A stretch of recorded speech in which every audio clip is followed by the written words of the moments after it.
ഈ പറയുന്ന അന്വേഷണ ഉദ്യോഗസ്ഥനും കോടതി വിധിയിൽ പറയുന്ന കാര്യങ്ങളും തമ്മിൽ വലിയ വൈരുദ്ധ്യങ്ങളുണ്ട് എന്നത് ശരി. വേണമെങ്കിൽ കുഞ്ഞിന്റെ പിതാവ് തന്നെ പറയുന്നു അതിൽ ചില വൈരുദ്ധ്യങ്ങളുണ്ട്. അദ്ദേഹത്തോട് ചോദിച്ചപ്പോൾ അദ്ദേഹം അത് സീൽ ചെയ്തെന്ന്, പക്ഷേ വിധിയിൽ അത് പറയുന്നില്ല. ശരിയാണ്. പക്ഷേ വിധിയിൽ ഈ ഡിഫെക്സിൽ കോടതി സൂചിപ്പിക്കുന്ന മറ്റൊരു പ്രധാനപ്പെട്ട കാര്യമെന്ന് പറയുന്നത് ഈ തെളിവ് ശേഖരണത്തിൽ വന്ന വീഴ്ചയാണ്. അത് കോടതിക്ക് മുന്നിലെത്തിയ കാര്യങ്ങളാണ്. അൺസീൽഡ് കണ്ടീഷനിലാണ് ഈ മെറ്റീരിയലുകൾ കോടതിക്ക് മുന്നിൽ എത്തിയത് എന്ന് കോടതി തന്നെ സാക്ഷ്യം പറയുന്നുണ്ട് വിധിയിൽ. അത് അന്വേഷണ ഉദ്യോഗസ്ഥരുടെ ഭാഗത്തു നിന്ന് മാത്രം വന്നിരിക്കുന്ന വീഴ്ചയാണ്. അത് കേസിനെ ബാധിച്ചിട്ടുണ്ട് എങ്കിൽ ഇത് അഭിമാനകരമല്ല എന്ന് മുഖ്യമന്ത്രി പറയുന്നതിന്റെ കാരണം ആരാണ്? ബഹുമാനപ്പെട്ട മുഖ്യമന്ത്രി ഇന്ന് സൂചിപ്പിച്ചിട്ടുണ്ടല്ലോ, ഈ നമ്മൾ ആരും പ്രതീക്ഷിച്ച വിധിയല്ല വന്നത്, അതുകൊണ്ട് തന്നെ ഇത് അഭിമാനകരമായിട്ടുള്ള ഒരു വിധിയല്ല, അതുകൊണ്ട് തന്നെ അപ്പീൽ പോകുമെന്നും നിയമ പോരാട്ടം തുടരും എന്ന് മുഖ്യമന്ത്രി സൂചിപ്പിച്ചിട്ടുണ്ട്. ഇപ്പം ട്രയൽ കോടതിയിലെ ഒരു വിധി അന്തിമ വിധിയല്ല, ഇനിയും അപ്പീൽ കോടതികളുണ്ട്. ഇതെല്ലാം കൃത്യമായിട്ട് പരിശോധിക്കുന്ന കോടതി, അപ്പീൽ കോടതി നമ്മുടെ മുന്നിലുണ്ട്. ഏതായാലും നമ്മൾ പ്രതീക്ഷിച്ചത് ഒരു ശക്തമായിട്ടുള്ള വിധി തന്നെ ഉണ്ടാകും എന്ന രൂപത്തിൽ തന്നെയാണ്. ഇപ്പോൾ ഇത് ഐ വിറ്റ്നസ് ഇല്ലാത്ത ഒരു കേസാണ്, കൃത്യമായിട്ട് സർക്കംസ്റ്റാൻസ് എവിഡൻസ് ആണ്. ഈ സാഹചര്യ തെളിവുകളെ ചെങ്ങലയുടെ കണ്ണി പൊട്ടാതെ സൂക്ഷിച്ചുകൊണ്ട് അത് ഒരു പ്രാഥമിക തെളിവായി കണ്ടുകൊണ്ട് അതിനെ സാങ്കേതികമായിട്ടുള്ള തെളിവുകൾ സയന്റിഫിക് തെളിവുകളുമായി കൂട്ടിയോജിപ്പിച്ചുകൊണ്ടുള്ള ഒരു ഫൈൻഡിങ്ങിലേക്ക് എത്തുകയാണ് ഇത്തരം കേസുകളിൽ സാധാരണ ചെയ്യുക. ഇപ്പോൾ ഇവിടെ ആദ്യ ഘട്ടത്തിലെല്ലാം ഈ പ്രതി തന്നെ ഈ കുട്ടിയുടെ മരണത്തിന് ശേഷം പ്രതിയെ അന്വേഷിച്ചിറങ്ങിയതും ആരാണ് പ്രതിയെന്ന് അന്വേഷിച്ചിറങ്ങിയതും പോസ്റ്റ്മോർട്ടത്തിന് നേതൃത്വം കൊടുക്കുകയും ഒരു ആക്റ്റീവ് പാർട്ടിസിപ്പേഷൻ ജനങ്ങൾക്കൊപ്പം നിൽക്കുകയും 4-ാം തീയതി ആയപ്പോഴേക്കും യഥാർത്ഥ പ്രതിയെ പോലീസ് കണ്ടെത്തുകയും ചെയ്ത ഒരു സാഹചര്യമാണ് ഉള്ളത്.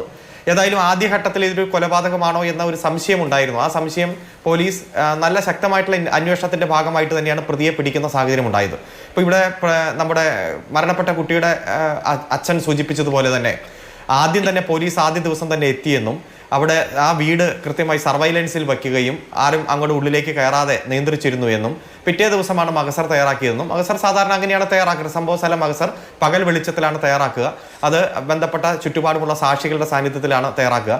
ഇൻക്വസ്റ്റും പോസ്റ്റ്മോർട്ടവും എല്ലാം നടത്തിയത് നമ്മുടെ മുന്നിലുണ്ട്. അപ്പോൾ ഇത്തരത്തിലുള്ള തെളിവുകൾ പരമാവധി ശേഖരിക്കാൻ കഴിയുന്ന തെളിവുകൾ കോടതിയുടെ മുന്നിൽ എത്തിക്കുക എന്ന ഉത്തരവാദിത്തമാണ് പ്രോസിക്യൂഷൻ നടപ്പാക്കിയത്.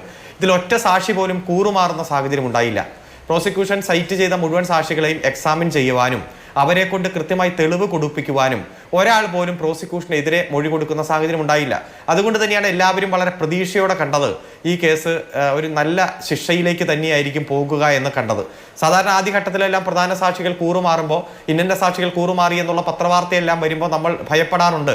പ്രതിഭാഗം സാക്ഷികളെ പിടിച്ചു അല്ലെങ്കിൽ കൈകാര്യം ചെയ്തു എന്ന രൂപത്തിലുള്ള സംശയവും പേടിയെല്ലാം നമുക്ക് വരാറുണ്ട്. അത്തരത്തിലൊരു സാഹചര്യം ഉണ്ടായില്ല. പിന്നെ കോടതിയുടെ മുന്നിൽ ഈ തെളിവ് വരുമ്പോൾ നമുക്കറിയാം സർക്കംസ്റ്റാൻഷ്യൽ എവിഡൻസ് ഉള്ള ഒരു കേസാണെങ്കിൽ കോടതിയുടെ നേതൃത്വത്തിൽ തന്നെയാണല്ലോ ഇതിന്റെ ഫ്ലോറൻസിക് പരിശോധനയ്ക്ക് വിടുന്നത്, അതുപോലെ തന്നെ ഫിംഗർ പ്രിന്റ് എക്സ്പെർട്ടിന് വിടുന്നത്, അതുപോലെ മറ്റെല്ലാ പരിശോധനയും മജിസ്ട്രേറ്റ് കോടതിയുടെ നേതൃത്വത്തിൽ തന്നെയാണ് നടക്കുന്നത്. FIR പോലും 24 മണിക്കൂറിനുള്ളിൽ മജിസ്ട്രേറ്റ് കോടതിയുടെ മുന്നിലെത്തും. ഇതിന്റെ അനുബന്ധ ഡോക്യുമെന്റുകളെല്ലാം കൃത്യമായി കോടതിയിലെത്തുകയും കോടതി വെരിഫൈ ചെയ്ത് എല്ലാ അനുബന്ധ ഡോക്യുമെന്റുകളും ഉണ്ട് എന്ന് ബോധ്യപ്പെട്ടതിന് ശേഷമാണ് ഇതിന്റെ കോപ്പി പ്രതിക്ക് കൊടുക്കുക. ഒരു കേസ് മജിസ്ട്രേറ്റ് കോടതിയിൽ നിന്ന് സെഷൻസ് കോടതിയിലേക്ക് കമ്മിറ്റ് ചെയ്യുമ്പോൾ ആ കമ്മിറ്റ് ചെയ്യുന്നതിന് മുമ്പ് തന്നെ പ്രാഥമികമായ ഈ പരിശോധന ഇൻക്വസ്റ്റ് പൂർത്തിയാകുന്നത് പോലും പിറ്റേ ദിവസം ഉച്ചകഴിഞ്ഞാണ്. ഇൻക്വസ്റ്റ് പൂർത്തിയാകുന്നത് പോലും പിറ്റേ ദിവസം ഉച്ചകഴിഞ്ഞാണ്. ഈ സംഭവം നടന്ന് ഉച്ചയ്ക്ക് 2:30 ഈ സംഭവം നടന്ന് പിറ്റേ ദിവസം ഉച്ചകഴിഞ്ഞാണ് ഇൻക്വസ്റ്റ് നടക്കുന്നത്. അപ്പം FIR കോടതിക്ക് മുൻപാകെ എത്തുക എന്നതിനപ്പുറത്തേക്ക് ഈ വിധിക്ക് തൊട്ട് മുൻപുള്ള പാരഗ്രാഫിൽ പോലീസ് പറയുന്നത് എന്താ, കോടതി പറയുന്നത് എന്താണ്? Thus I find that adopting lethargic attitude throughout the investigation and unscientific way of collecting the evidence. ഇതിലും വലിയൊരു വിമർശനം ഉന്നയിക്കാനുണ്ടോ ഒരു വിധിക്ക് തൊട്ട് മുൻപ് അന്വേഷണ ഉദ്യോഗസ്ഥർക്കെതിരെ കോടതി? അല്ല, ഇത് ഞാൻ ആദ്യം സൂചിപ്പിച്ചല്ലോ, ഇത് ബഹുമാനപ്പെട്ട ട്രയൽ കോടതിയുടെ ജഡ്ജ്മെന്റ് ഒരു അന്തിമ ജഡ്ജ്മെന്റ് ആയിട്ടും ഒരു അന്തിമ വിധിയായിട്ടും കരുതാൻ കഴിയില്ല. ഈ കേസിന്റെ ഒരു ഫൈൻഡിങ്ങിലേക്ക് പ്രതിയെ വെറുതെ വിടാൻ വേണ്ടി കണ്ടെത്തിയ കണ്ടെത്തലുകൾ ആ ജഡ്ജിയുടെ അഭിപ്രായമാണ് രേഖപ്പെടുത്തിയിരിക്കുന്നത്. ആ വിധിന്യായത്തിൽ പറഞ്ഞിരിക്കുന്ന ഭൂരിഭാഗം കാര്യങ്ങളും അവിടെ ഹാജരാക്കിയ തെളിവുകൾക്ക് വിരുദ്ധമാണ് എന്ന രൂപത്തിൽ തന്നെയാണ് പ്രോസിക്യൂഷൻ അതിനെ കാണുന്നത്. ഇപ്പോ 5 മണിക്ക് ശേഷം പോസ്റ്റ്മോർട്ടം നടക്കില്ല, അതുപോലെ തന്നെ പകൽ വെളിച്ചത്തിൽ മാത്രമാണ് ഇൻക്വസ്റ്റ് തയ്യാറാക്കുക. അത്തരത്തിൽ സംഭവ സ്ഥല മഹസർ ഒന്നും രാത്രികാലങ്ങളിൽ ചെയ്യില്ല.